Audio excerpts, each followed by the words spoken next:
ప్రధానంగా తినే పులి, చిరుతపులి ఎన్ని రోజులకు ఒకసారి తింటుంది మాంసాన్ని అని తెలిస్తే మీరు ఆశ్చర్యపోతారండి. చిరుతపులి 4 డేస్కి 5 డేస్కి ఒకసారి ఆహారం తింటుందట. ఇతర దేశాల నుంచి చీతాల్ని మన దేశం తీసుకొచ్చారు కదా ఫ్లైట్లో, వాటి గురించి ఒక మ్యాగజైన్లో స్పెషల్గా రాసినప్పుడు ఈ వాస్తవం అందులో కనపడింది. అదే పులి 6 రోజులకు ఒకసారి తింటుందట. మంచిగా అందుబాటులో గనక ఏదైనా అవతల జంతువు సరిపడా మాంసాన్ని కలిగి ఉందనుకోండి, 20 నుంచి 25 కేజీల మాంసాన్ని ఒక్క ట్రిప్పులో తినేస్తాయి. ఒకసారి కడుపు నిండా ఆహారాన్ని మాంసాన్ని తినేస్తే 5 రోజులు ఫాస్టింగ్, 6 రోజులు ఫాస్టింగ్ పులి, చిరుతపులి చేస్తుందని మీకు తెలుసా?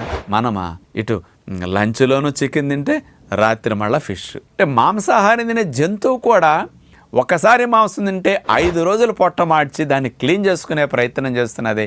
మళ్ళీ ఆకలి పుట్టే వరకు దాని జోలికి వెళ్ళలేదు. మరి మనము కాబట్టి ఇప్పటికైనా ఆలోచించండి. మాంసాహారం తినే పులులు ఇవన్నీ కూడా సింహాలు